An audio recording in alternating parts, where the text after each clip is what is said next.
your writing process like?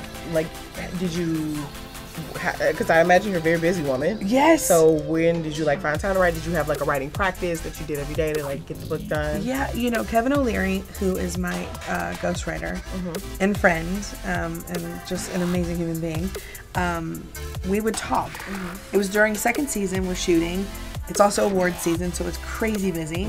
I'm in between, you know, dress fittings and, you know, shooting the show. And he's like, oh, can you talk today for like an hour? I'm like, I can talk for 45 minutes. You know, so like every day I'm like, I can talk for an hour and a half today. And so everybody worked around my schedule, which was so helpful because if it was up to me, I don't think I would have gotten it done. I'd be like, I'm overwhelmed. I can't. It's insurmountable. Yeah. So every day was different, and every time that I could talk, we did. And then he would sort of, you know, just make sure that the stories were going appropriately in order and, you know, in the way that we wanted. And then I would get the edits back.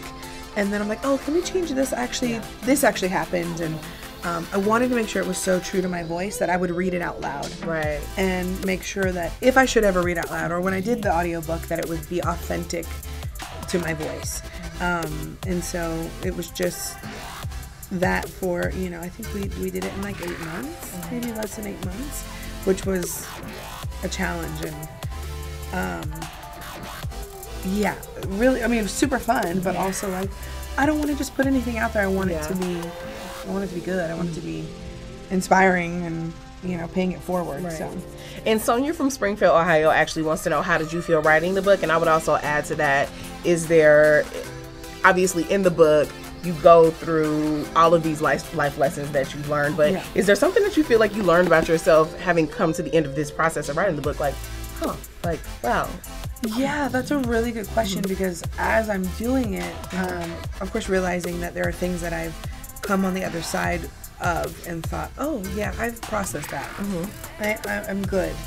And then there are things that I didn't realize that once I started peeling away the layers, I really hadn't gotten to the bottom of it. And I was like, oh shoot. And then it was also like, even this is a process, because I have to trust that what I put out there, if I'm authentic and if my intentions are good and I come from love, that what I put out there will be received in the way it's intended to. But I also know that the way people receive it is their perception. So I can't hold on to, I was so afraid. I'm like, oh, what if the reader thinks this? And what if they think that? And everyone's like, every reader's gonna be different. And I'm like, oh, right. Duh, that's what I write about. Like, everybody's perception is different. It's not different just because they're reading a book. But because I felt so exposed and vulnerable, I was like, oh shoot, like, should I even talk about this? And I thought, Chrissy, if you are afraid to talk about it, that's what you have to talk about. So it was interesting that I was going through that. What I was writing about, I was going through at the same time about writing the book. Right.